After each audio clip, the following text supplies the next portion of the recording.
What's up, everyone? Welcome to YQMA episode 3. Today we talk about fat loss. Actually, we don't talk about fat loss. We talk about three things. We talk about bulking, and bulking. All right, as you can see, we're going mobile today. I'm just headed back from picking up my brand new phone. Obviously, it's the 6S, just like everybody else got today. And it's 10:45 in the morning. Got that out of the way. Got there before the lines, which was great. And now I'm just on the road, headed back home. It's about a 25-minute drive because I live a little bit rural. Now today's first question is going to be about the ever popular reverse dieting. That's the biggest trend right now. Basically, it's just bulking, but it's called reverse dieting. Somebody just pulled out right in front of me. Yikes. So reverse dieting, aka known as bulking, and I will be calling it bulking. Now this person, his name is Blake Lehner. He is actually a former client of mine and a continuing client of mine. When I was first starting out training, he signed on. He was about 15 or 16 years old, and he was probably weighing around 140 pounds. Right now he's up to around 200, 210 pounds at his peak.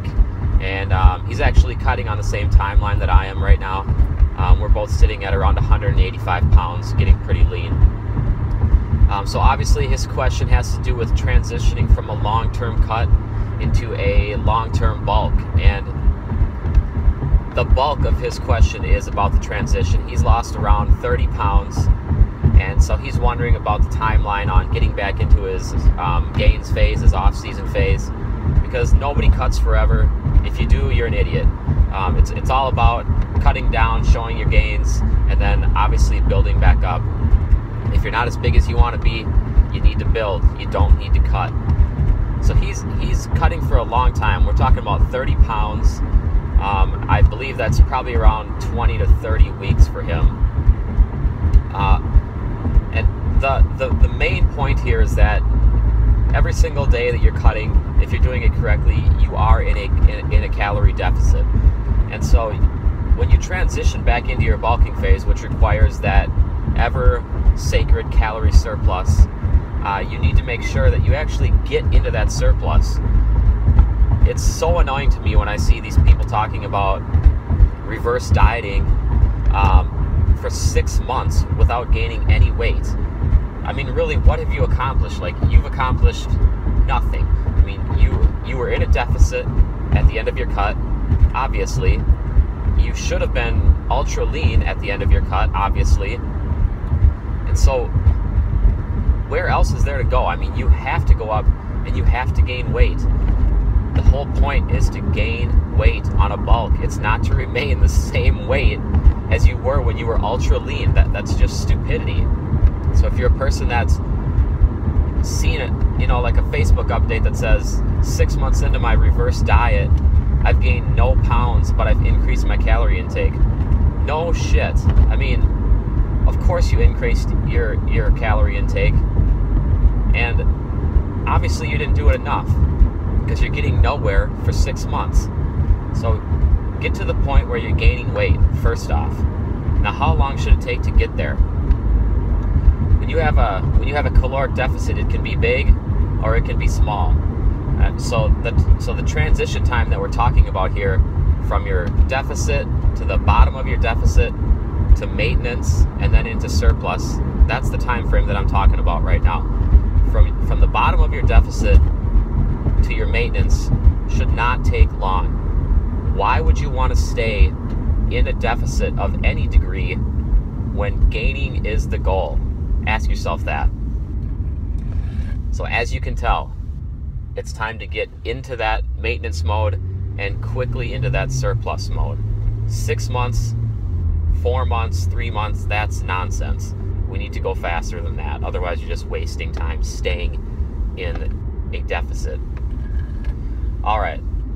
So basically, over the time frame of 2 to 4 weeks, you should easily be moved into your maintenance mode, if not your surplus mode.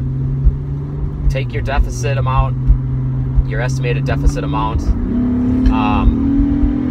divide it by 2, let's say divide it by 2. Bump your calories up that much right away, okay? Hang there for a week or 2, assess the situation. You should not be gaining weight, because you should still be in that deficit if done right. All right?